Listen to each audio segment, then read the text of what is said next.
시장의 잔주름까지 들여다보겠습니다. 시장 클로즈업. 자, 과연 오늘은 또 어떤 이야기를 하게 될 것인가. 저희가 오프닝에서 약간 힌트를 좀 드렸었는데 이분과 함께 이야기를 나눠보도록 하겠습니다. 하나금융투자 여의도 골드클럽 강재현 과장 모셨습니다. 어서 오세요. 예, 안녕하십니까. 네, 자, 오늘 시장의 반등을 보면서 일단 시장 반등했으니까 좋다는 의견도 있는 반면에 좀 더 강하게 올라왔어야지 사람들의 투자 심리가 개선되면서 다른 사람들도 또 추격 매수를 하고 그러면서 또 심리가 개선되면서 더 빨리 올라가지 않겠느냐. 이걸 봤을 때는 오늘의 상승 탄력이 굉장히 좀 미미하다라고 생각하시는 분들도 있는 것 같고요. 이게 과연 그러면 연말 랠리로 이어질 수 있을까에 대한 궁금증으로 귀결되거든요. 어떻게 보세요? 지금 오늘 상승 의미는 연말 랠리로 가능성이 있다고 충분히 생각하고요. 제가 이제 한 주평을 이제 산타 랠리가 오고 있다라는 의미로 지금 산타 랠리 is coming to town이라는 말을 썼는데요. 네네. 오늘 상승 의미가 있습니다. 특히 12월 첫 거래일에 이 정도 상승이 나왔다고 한다면 상당히 좋은 의미일 것 같고 매년 반복적으로 10월, 11월 장이 안 좋았었고 기술주 중심의 실적되는 종목들이 차익 실현 나오고 나서 12월에 뭐 인도어 드레싱 효과라든지 내년 실적에 대한 기대감 때문에 주가가 올라가는 게 매년 반복되는 현상인데 게다가 지금 무역 전쟁에 대한 이슈까지도 지금 휴전 상태로 귀착이 되면서 네. 오히려 지금 전반적인 대외 여건이 좋아지고 있는 상황이어서 큰 대외적인 뭐 갈등만 벌어지지 않는다 한다면은 주가는 계속 상승하는 쪽으로 무게를 싣는 게 맞다고 생각하고 있습니다. 네. 만약에 상승하게 될 경우에 어디에 가장 먼저 탄력이 반영이 될까에 대한 궁금증이 있거든요. 뭐냐면 이제 일단 시장을 외국인들이 사게 되는 거라면 대형주 위주의 상승이 나타나게 될 거고요. 아니면 어떤 주도주나 종목별 장세가 펼쳐지게 된다면 또 다른 종목들이 움직일 수도 있을 것 같으니까요. 실적이 크게 꺾이지 않은 주도주 종목으로 주가 상승 크게 나올 거고 대형주들 같은 경우보다 오히려 뭐 그동안의 장에서 상당히 강한 올해 상승 주도주였던 2차 전지라든지 네. 바이오 종목, 그다음에 남북 경협주 이런 종목들이 그만큼 골이 깊었었기 때문에 반등도 세게 나올 수가 있다. 그래서 결과적으로 2차 전지 같은 경우 내년 실적에 대한 전망치가 좋게 나온다고 하면은 가장 크게 오를 수 있는 가능성이 있어 보이고요. 그다음에 지금 시장에서는 뭐 특별히 업황 자체가 좋아지는 업황이 없기 때문에 네네. 바이오 종목은 여전히 주목해야 된다라고 얘기 나오고 있는 상황이라기 때문에 바이오 관련 종목도 좋게 보고 있고요. 내년 특히 상반기 때 많은 이벤트들이 집중되어 있기 그렇죠. 때문에 네. 이런 포인트들을 좀 짚어보시면서 매매하시면 좋을 것 같습니다. 알겠습니다. 자, 이제 또 한 가지 남아있는 일정을 소화해 보자면 현지 시간으로 12월 6일에 오펙들이 만나게 됩니다. 그러니까 산유국들이 모여서 이번에 유가가 너무 떨어졌으니까 그럼 사우디아라비아를 중심으로 감산을 할 것인가에 대한 논의를 하게 될 텐데 일단 어떤 결과가 나올지는 잘 모르겠으나 거기에 대한 전망이 어떨지 좀 궁금해요. 일단 유가 전망이요? 일단은 유가가 워낙 많이 빠져 있는 상황이기 때문에 오펙에서 감산을 하지 않으면 좀 위기에 처할 수 있을 만큼 가격이 많이 빠져 있는 상황입니다. 특히 이제 주요 산유국들이 잇따라서 감산 의사를 상당히 강하게 밝히고 있는 상황이기 때문에 반드시 감산이 될 것이다라고 네. 생각을 하고 있고요. 다만 이제 어느 정도 수준의 대규모 감산이 이루어질 것인가 이게 중요한 포인트가 될 것 같습니다. 그래서 일단은 상당히 대규모이기 때문에 강하게 올라올 수 있는 모멘텀이 된다라고 한다면은 당분간은 이제 상승 쪽으로 무게를 싣는 것도 하나의 방법일 수 있을 것 같고요. 네. 그동안 이제 유가 하락에 의해서 깊은 조정을 받았던 종목들이 실적은 나쁘지 않은데 주가가 조정받았던 게 이제 GS라든지 뭐 S-오일, LG화학과 같은 화학주들이 조정을 크게 받았기 때문에 유류가 올라온다 한다면 이런 종목들이 반등이 세게 나올 것 같습니다. 상당히 특히 LG화학 같은 경우에는 좋게 보고 있는 종목 중에 하나고요.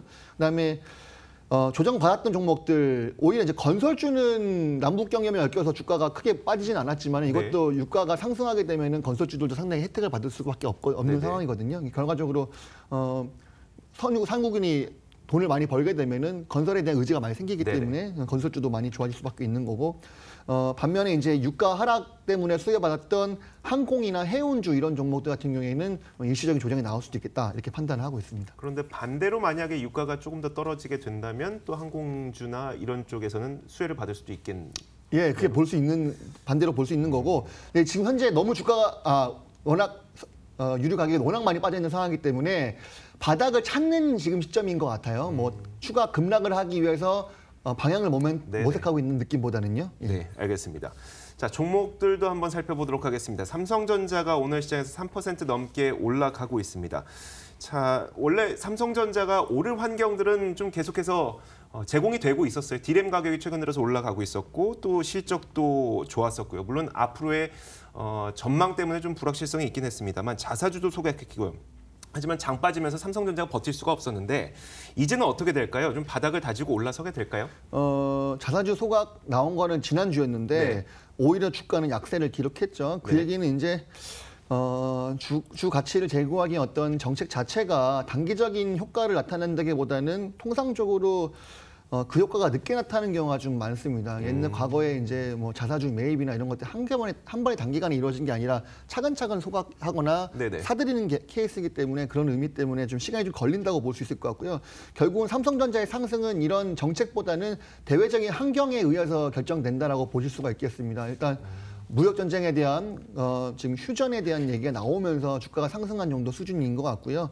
결국은 이런 정책적인 거는 다른 대외적인 환경과 시너지 효과를 일으켰을 때만 효과를 나타낼 수 있다 이런 부분을 보실 수 있을 것 같고 물론 근래 들어서 대림 가격이 조금 올라오고 있는 포인트긴 하지만은 이제 4개월 전 보합 수준 대비했을 때는 10% 가까이 빠져 있는 상황이기 때문에 네네. 이게 앞으로 방향이 어떻게 될지에 대한 부분이 좀 우려감이 좀 있는 상황입니다.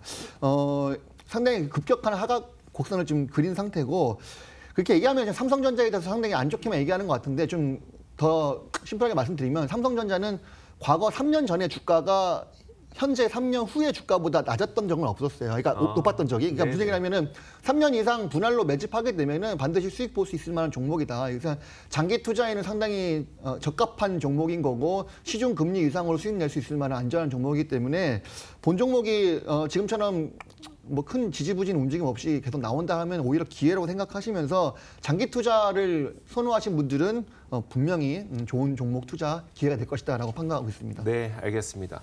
자, 많은 분들이 궁금해하시는 게 또 바이오주에 대한 투자 전략도 있으니까요. 최근 들어서 이 셀트리온에서 여러 가지 좋은 소식들이 들려오면서 셀트리온의 주가가 꽤 좋은 모습을 보여주고 있습니다. 하지만 반면에 또 거래가 정지된 삼성 바이오로직스의 어떤 나중에 거래가 언제 다시 재개될 것이고 거래가 재개됐을 때 또 어떤 판결이 날 것인가에 대해서 또 여러 가지 불확실성이 있으니까요. 바이오주 투자는 어떻게 하는 게 좋을까요, 요즘에? 뭐 앞서 설명드렸던 내용 지금 휴전을 90일 동안 했잖아요. 네네. 저는 90일이라는 시간이면 충분히 시장에 올라올 수 있을 만한 시간을 벌어놓은 거다. 네네.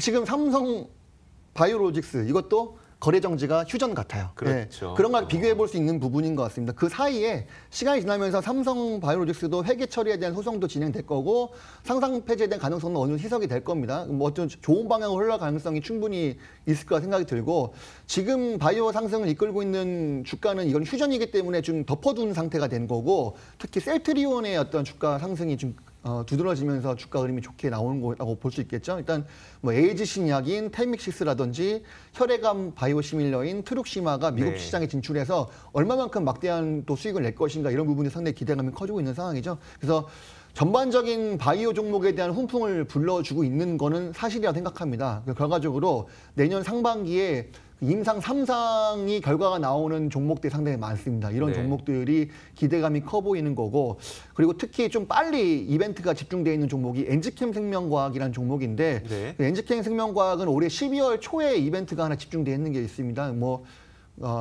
그 방사선 네네. 급성 방사선 치료에 대한 임상 2상 진입에 대한 지금 기대감이 커지고 있는 상황이기 때문에 엔지캠 생명과학이 조정 이후에 상당히 주가가 꾸준하게 올라왔던 그런 부분들이 있었고요. 그래서 내년 상반기에도 바이오 종목에 대한 주도주 흐름이 지속될 것이다. 여기서 딱 한 가지 중요한 포인트는 네. 변수는 있습니다. 예를 들어서 종목 중에 하나가 그 기업의 도덕적 리스크로 인해서 네. 시장에 충격을 줄 만한 어떤 나쁜 뉴스만 나오지 않다면 과거 한미약품과 같은 그렇죠. 케이스죠. 네네. 그렇다고 한다면 내년 상반기도 주도주 흐름은 계속될 것이다 라고 생각하고 있습니다. 알겠습니다. 자, 지난 12월 1일에 우리나라에서 참 변한 게 맞습니다. 지하철 개통되는 곳도 있었고요. 그리고 5G 시대도 새롭게 열리게 됐는데 중요한 건 우리가 지하철 개통은 여기서 얘기할 필요 없으니까 5G 시대가 이제 열리게 됐습니다. 아직까지는 소비자들이 경험하기는 좀 어려울 거예요. 5G 핸드폰이 나오지 않았기 때문에. 다만 기업들은 이 5G 통신이 개막이 되면서 뭔가 많은 여러 가지를 하고 있더라고요. 여기에 대한 기대감도 있을 텐데 어떤 종목들이 가장 좀 수혜를 받게 될까요? 그 5G라고 한다면은 딱 상소할 수 있는 부분이 있겠지만 지금 핸드폰 쓰고 있는 분들 속도가 그렇게 느린 편은 아니어서 큰 불편함은 없겠지만은 이렇게 보면 간단한 것 같습니다. 영화 한 편 다운 받는데 한 5초에서 10초면은 다운 받는 거죠. 네네. 그러니까 필요한 부분인 거고 특히 여기서 제일 필요한 포인트는 4차 산업의 인프라가 되기 때문에 가장 중요한 포인트가 될 수 있을 것 같습니다. 특히 자율주행차 역시 5G 기반이 되지 않으면은 좀 어려운 그런 기술이기 때문에 이런 부분들이 처리 속도가 빨라지려면은 이제 5G는 시대가 개막할 수밖에 없다 이렇게 생각하시면 될 것 같고요. 관련 종목 상당히 많죠. 뭐 서진 시스템, KMW, 뭐 솔리드, 대한광통신 장기 추세로 봤을 때 우상향하고 있는 종목들인데 네. 이 종목들 중에서 제가 좀 심플하게 실적이 흑자인 기업과 적자인 기업을 좀 나눠봐 드리겠습니다. 일단 흑자인 기업은 대한광통신, 그다음에 RFHIC 네. 이런 종목이 있고요. 그다음에 적자인 기업은 솔리드, KMW. 물론 적자라고 해서 회사가 나쁘다는 건 아닙니다. 왜냐하면 향후 5G가 도래하고 나면 이 회사들도 흑자로 전환할 수 있는 가능성이 있거든요. 네네. 전반적으로 다 좋아지겠지만은 그래도 좀 버티시려면 안전적인 종목으로 봤을 때 이런 흑자 종목들 눈여겨보시면 좋을 것 같다라고 생각하고 있습니다. 네, 저희가 개별 이슈를 하나씩 뜯어봤으니까요. 이제 이번 주 전반적인 투자 전략을 한번 세워보도록 하겠습니다. 물론 연말 랠리를 좀 기대해 볼 수 있다고 말씀하셨기 때문에 상승의 방향을 두고 그럼 전략을 어떻게 세워야 될지 좀 시장 전략 세워주시죠. 예, 시장 변동성은 무역 합의를 90일 안에 해야 되기 때문에 그때 갈등이 나오면은 변동성이 있을 수 있겠죠. 하지만 90일이라는 시간이면 충분히 시장 반등은 나올 수 있을 만한 안정적인 시간이라 볼 수 있을 것 같고요. 저 생각에는 상승의 무게를 들고 최근에 주가가 좀 올라왔기 때문에 차익 실현을 하고 싶은 욕구가 생기겠지만은 그 차익 실현을 좀 미루는 전략, 좀 더 수익을 극대화시켜보자 이런 전략으로 말씀드리고 싶습니다. 좀 더 버텨보자는 예. 말씀이시네요. 알겠습니다. 자, 지금까지 시장 클로즈업 하나금융투자 여의도 골드클럽 강재영 과장과 함께 이야기를 나눠봤습니다. 저희 탐나는 주식 2PM도 여기서 함께 인사를 드리도록 하겠습니다. 오늘도 시청해주신 여러분 고맙습니다.